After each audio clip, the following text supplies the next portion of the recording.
ला शरीक लक।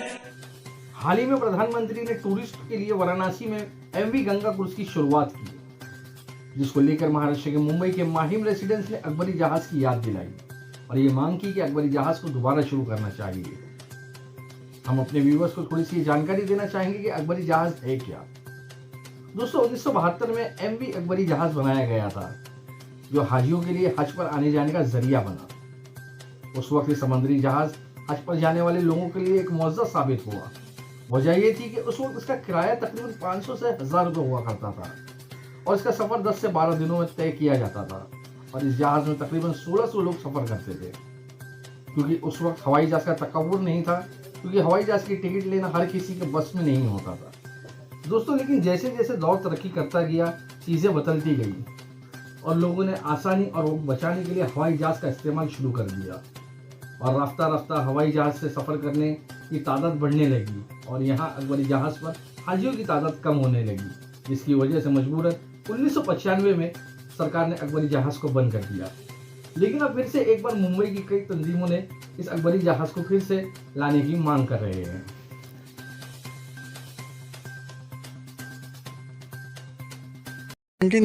में जब भी जो मोहम्मदिया जहाज़ था, अकबरी जहाज़ था, उससे आते जाते थे, लेकिन वो जहाज़ ख़त्म करने के लिए उसकी मुद्दत ख़त्म हो चुकी थी, तो ख़त्म किए। अभी 2018 में ये नया उन लोग का लॉन्च करने का प्रोग्राम था। अब्बास नकवी और इनसे बात हुई थी और सऊदी गवर्नमेंट ने भी ग्रीन सिग्नल दे दिया था कि अप्रूव कर दिया था। लेकिन ये कोरोना आने से ये बात रुक गई और ये बात यानी उसमें सब पब्लिक पूरी परेशान थी और पब्लिक के पास इतना पैसा नहीं रहेगा कि जो वो हवाई जहाज से हज कर सके। ये जहन में ऐसा आया कि जनवरी में मतलब प्राइम मिनिस्टर नरेंद्र मोदी ने एमवी गंगा लॉन्च किए, जो यानी इंडिया और बांग्लादेश के बीच में जो हेरिटेज मॉन्यूमेंट्स है उसका यानी रिवर क्रूज़ चालू किए 51 डेज़ का, जिससे टूरिज़म बढ़ेगा। मतलब तो ऑलरेडी गवर्नमेंट ने 2017 में Mumbai to Jeddah ship service चलने का ऐलान भी किया था और 2018 में प्रेस कॉन्फ्रेंस भी हुई थी मुख्तार अब्बास नकवी ने जी ने कि Mumbai to Jeddah pilot project चालू करना है उनको। लेकिन ये कोविड आने की वजह से ये मुद्दा ठंडा हो गया और ये मूवमेंट आगे बढ़ा नहीं। लेकिन जब ये रिवर गंगा शुरू हुई तो हम बोले कि ये बहुत अच्छी चीज़ शुरू हुई कि टूरिज़म भी बढ़ेगा इंडिया बांग्लादेश के बीच में, तो ये मुंबई टू जिद्दा शुरू होना चाहिए, इसके लिए हमने अपील की है। लोगों को ये है कि भाई जो आज की तारीख में जो चीज़ें महंगी होती जा रही है, हर रोज़ महंगी होती जा रही है, जिसकी वजह से क्या है कि काफ़ी लोग जो है उनको सोचना पड़ता है कि भाई हज कैसे पूरा होगा उनका, इतना बड़ा ये ज़रूरी चीज़ है लोगों के लिए। तो अगर ये शिप चालू होने से क्या होगा कि उनको कुछ ना कुछ तो राहत मिलेगी। अब ये बता नहीं सकते हैं अब कि कितनी होगी, लेकिन फिर भी जो पहले जो जाता था उसके हिसाब से 50% भी हो सकती है, 60% भी हो सकती है, जिससे लोगों को बहुत फ़ायदा होगा। और ये हर जगह पे होगा, मतलब इंडिया के हर कोने से लोग जो है गरीब हैं, जहाँ कहीं भी गरीब तबके के लोग हैं, उनके लिए एक नई उम्मीद जागेगी, एक नया एक फैसिलिटी बन जाएगी, जिसकी वजह से उनका जो है ना इतना अच्छा जो एक फ़र्ज़ है जो पूरा होगा। और उसके लिए वो भी लोग जो है परेशान बैठे हुए हैं, तो उनके लिए हम भी चाहते हैं कि भाई जितना जल्दी से जल्दी हो सके ये शुरू हो जाए, ताकि वो लोग भी थोड़े अपने फ़राइज़ अपने टाइम पे पूरा कर सकें।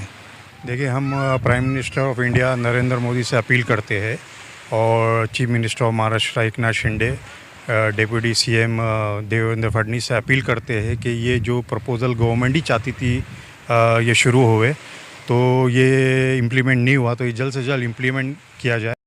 जब हमने इन तंजीमों के लोगों से बात की कि हवाई जहाज़ में 3 से 4 घंटे में लोग सफ़र तय कर सकते हैं, तो कौन और क्यों अकबरी जहाज़ से 5 से 6 दिनों में सफ़र करेंगे और अकबरी जहाज़ से हज पर जाने वाले लोगों को क्या फ़ायदा पहुंचेगा। इस पूछना चाहूँगा आपसे कि आज जो लोग हैं, लोग चाहते हैं कि जल्द से जल्द अपने मुकाम पे पहुँचे, जल्द से जल्द अपने काम है वो करके तुरंत लौट आए, और उस चीज़ के लिए आज यहाँ पे एयर फेयर है, एयर फ्लाइट्स है, उसकी मौजूदगी है, उसमें आदमी 2 से 4 घंटे में पहुँच जाता है। और उस बीच में ऐसे उसमें आप लोग डिमांड कर रहे हैं कि जहाज़ शुरू करें, तो आपको लगता है कि लोग जहाज़ से जाना पसंद करेंगे? देखिए, जहाँ तक कि मैं ये समझता हूँ ना कि भाई जहाज़ जो है आपको कहीं भी आपका टाइम भी सब कुछ बचा लेता है, लेकिन जहाँ पैसे की बात आती है वहाँ पैसे के अंदर जो इंसान को उससे ज़्यादा सोचना पड़ता है। ख़ासतौर पर जो हज है वो कोई ऐसा नहीं है कि आदमी कोई बिज़नेस के हिसाब से जा रहा है जो इसको कुछ वहाँ फ़ायदा होगा। यहाँ पर तो ये कहना है कि भाई एक आदमी की जो एक रिक्वायरमेंट है, जो एक सवाब है, जो फ़र्ज़ है, उसको पूरा करना है। उसके लिए क्या है कि उसको जाने के लिए हर तरीके से सोचना पड़ता है कि अगर प्लेन से जाऊँगा तो इतना, शिप से भले थोड़ा टाइम ज़्यादा जाए, उसको क्या होगा कि ना इबादत करने का टाइम भी मिलेगा उसके अंदर, और एक आदमी का जो है ना कैफियत होती है अलग होती है हज के नाम पे, तो उसके हिसाब से उसको ये लगेगा ही नहीं कि उसमें टाइम जा रहा है, उसमें और अच्छे काम करने के उसको टाइम मिलेगा, और जितनी ज़्यादा से ज़्यादा वो शिप के अंदर बैठ के इबादत करेगा उतना उसका टाइम अच्छे से एक नेक चीज़ों में उसका काम लगेगा। तो ये उनके लिए फ़ायदा है। उसमें जो आदमी जो जा रहा है ना वो भी ये नहीं सोचेगा कि भाई मैं इतना टाइम क्यों वेस्ट करूँ, नहीं, वो टाइम वेस्ट नहीं होगा, वो फ़ायदेमंद है उसके लिए आखिरत में काम आने वाला टाइम है, वो उसको सजेस्ट करके अपना इस्तेमाल कर सकता है अच्छे से। बेनिफिट्स बहुत है। एयर फेयर महंगा होता जा रहा है और प्राइवेट टूर के रेट 5.5-6 लाख हो गए हैं, और ये शिप चालू हो जाएगी। पायलट प्रोजेक्ट मुंबई से शुरू करते हैं तो सब कम्युनिटी को फ़ायदा होएगा। इसमें अमीर गरीब सब ट्रैवल कर सकते हैं, क्योंकि इसमें केबिन्स जो बनेंगी हाई क्लास, सेकंड क्लास, लो क्लास, जैसा ट्रेन्स में होता है, प्लेन में होता है, वैसा इसमें भी क्लास सिस्टम कर सकते हैं। और दूसरे दो कंट्री के बीच में मैरीटाइम ट्रेड बढ़ेगा, जॉब्स क्रिएट होंगे, एम्प्लॉयमेंट जनरेट होएगा, और जो फूड क्राइसिस वर्ल्ड में चल रही है, जो ज़रूरत वहाँ है वो कंट्री में है, जो इंडिया को ज़रूरत है वहाँ से एक्सचेंज हो सकता है। तो इसके बहुत बेनिफिट्स है। फ्लाइट के अंदर नमाज़ पढ़ने का प्रॉब्लम होता था, और इसके अंदर नमाज भी पढ़ सकेंगे आराम से, मतलब बाजमात पढ़ सकेंगे इत्मीनान से, हर चीज़, तो अच्छा रहेगा उसके लिए, बेहतर रहेगा। पब्लिक के पास इतना पैसा नहीं रहेगा कि जो वो हवाई जहाज़ से हज कर सके। जो पानी के जहाज़ से जाएगा तो उसकी आधी कीमत हो जाती है, क्योंकि अभी एक क्रूज़ चालू किए तो अपने पीएम मोदी साहब ने भी बताए थे कि पानी के जहाज़ से जहाज़ का किराया भी कम होगा हवाई जहाज़ से, और इन्हीं को जो गरीब तबका है पूरे हिंदुस्तान में कोने कोने गांव से जो पैसा जमा करते हैं कि वो हवाई जहाज़ की टिकट और फेयर का उतना यूज़ नहीं कर पाते, तो इसलिए ये जहाज़ अगर शुरू हो जाएगा तो पीएम साहब को बहुत बड़ी दुआ मिलेगी मुसलमानों की तरफ से। और मोदी साहब ने बोले थे कि सबका साथ सबका विकास, तो हमको भी ये लगेगा कि मोदी साहब ने सच जो बोले वो करके दिखाए। सूडान जो है उन लोग ने जो है अपने 2022 के अंदर पहला शिप उन्होंने भेज के ये चीज़ की शुरुआत की है, जिससे सऊदी गवर्नमेंट ने भी उसको वेलकम किया है, और उन्होंने उस चीज़ को और बढ़ाने के लिए भी दूसरी कंट्रीज़ को भी वो एक्सपेक्ट करते हैं कि वो धीरे धीरे ये चीज़ के अंदर आए, और जिसकी वजह से क्या है कि भाई लोगों को काफ़ी सहूलतें मिलती है, वो मिलेगी, और इससे क्या है कि अपनी कंट्री को भी जो है इकोनॉमिकली बहुत सपोर्ट मिलेगा, ताकि वो जो नई शिप है उसके अंदर एक तो खर्चा कम होगा, टाइम कम लगेगा, और उसमें क्या है कि जो दूसरे जो कार्गो हैं जो कंट्री की रिक्वायरमेंट होती है, जैसे सऊदी के अंदर कोई चीज़ यहाँ से इंडिया से जाना चाहती है या बॉम्बे से कोई चीज़ वहाँ पर फेमस है, तो उसका एक कार्गो का भी सिलसिला चालू होगा, जिसकी वजह से क्या है कि थोड़ा इकोनॉमी को बूम मिलेगा। जो ब्लू इकोनॉमी जो बोलते हैं उस तरीके से वो चीज़ एक सिस्टम में आ सकती है, जिसकी वजह से काफ़ी कुछ बढ़ सकता है गवर्नमेंट के लिए भी, इकोनॉमी के लिए भी, और जॉब भी बढ़ेंगे, इससे जो लोग हैं उनको काम भी मिलेगा, और लोगों के लिए और भी बहुत कुछ इसमें है। एक बार अगर स्टार्ट हो जाए ना तो काफ़ी कुछ चीज़ें जो पोर्ट के अंदर भी जो है लोगों को एम्प्लॉयमेंट सब मिलेंगे, इसके सब कुछ पॉसिबल है। और दूसरी ये कि भाई समझो कि जो लोग आज बैठे हुए हैं इंतज़ार में, उनके लिए जो मेन उम्मीद जागती है, और इससे पॉसिबल है हर चीज़ से ना, गवर्नमेंट को भी फ़ायदा है, लोगों को भी फ़ायदा है, और बिज़नेस को हर तरीके से फ़ायदा है। तो इस चीज़ के बारे में उनको कुछ जल्द से जल्द फैसला करना चाहिए। ये तो हमने उन तंजीमों से बात की जो अकबरी जहाज़ को फिर से शुरू करना चाहते थे, लेकिन इस मौके पर हमने चंद हाजियों से और हज पर जाने का इरादा रखने वालों से भी बात की। अकबरी जहाज़ के बारे में इनकी क्या राय है, आइए सुनते हैं इनकी ज़ुबानी। भाई हज जाना है, लेकिन ये मुझे आज से 15-20 साल से हज जाना है सोचता है कि मेरे बजट के हिसाब से फिर चले जाता हूँ, फिर पीछे बैक हो जाता हूँ। अल्हम्दुलिल्लाह उम्रा करके हज के फैमिली ले जाता हूँ, फिर बजट बाहर जाता हूँ। और पहले का माहौल हम देखते हैं, हमारे बुजुर्ग जो हज करने गए थे बड़े आसानी चले गए थे कि पानी के जहाज़ थे, और वो पानी के जहाज़ से बड़ी सहूलत थी। इनकम सोर्स में भी आदमी कैसे भी चला जाता था अपने आप, और बड़ा आज के हिसाब से 3 दिन, जब तो 15-20 दिन लगता था। बड़ी इबादतें करते, पूरे मिल के लोग बताते थे कि हम नमाज़ पढ़ते हुए, खाते हुए, बड़े इन्जॉय करते हुए जाते थे। जा रहे हम हज के लिए, लेकिन रास्ते में जो हदीसों की बातें, जो इतना वक्त मिलता है नेकियों का, एक दूसरे को हदीस दीन तालीम बताते हुए लेके चलते जाते, सीखना सिखाना भी हो जाता है। आज का माहौल 2 घंटे बैठे कुछ नहीं सीखे, जो सीखे घर से वो आँख से, बस ये माहौल हो गया। अभी बड़ा अगर हुकूमत अगर ये वापस जहाज़ का मज़ा चालू करे बड़ा अच्छा रहेगा, बड़ा मज़ा। बजट भी होगा, आज के टेक्नोलॉजी पे 3 दिन में पहुँचेंगे, बड़ा आसान हो जाएगा, बड़ा मज़ा आएगा, बड़ा लुफ्त मिलता है उसमें जहाज़ पे जाना। हम जहाँ छोटे सफ़र में जाते अलीबाग वगैरह चले जाते, इतना मज़ा आता, इन्जॉय मिलता। हम सोचते कि पानी जहाज़ में 3-4 दिन का सफ़र कितना अच्छा लगेगा। अब पता नहीं, हुकूमत से बड़ी रिक्वेस्ट है, उनसे विनती है करिए वापस अगर जहाज़ का सिलसिला चालू कर जाए तो बहुत अच्छा रहेगा। आपने हज किया है अभी? हाँ, एक हज की 2002 के अंदर बाई प्लेन किया है या प्लेन किया था, मगर उसको इतना मज़ा नहीं आया। बहुत हड़ागड़ी में गए, हड़ागड़ी में आ गए। अच्छा। जो जितने जो करना था ना, क्या बोलते हैं, अरकान अदा नहीं हो पाए। नहीं, सफ़र के अरकान, सफ़र में जो सफ़र के अंदर जो लोगों से मिलना जुलना होता है वो नहीं हो पाया। और मालूम पड़ा था 95 में जहाज़ बंद हुआ था, 1995 में, उसका बहुत बड़ा इफेक्ट पड़ा। बहुत सारे परिवार के लोग जो जा नहीं पा रहे थे, फाइनेंशियली इतने ब्रोक हो चुके थे कि वो जा नहीं पा रहे थे। अब जाने की तवक्को रखते हैं, मगर टिकट महंगी हो गई है, लोग जा नहीं पाते हैं।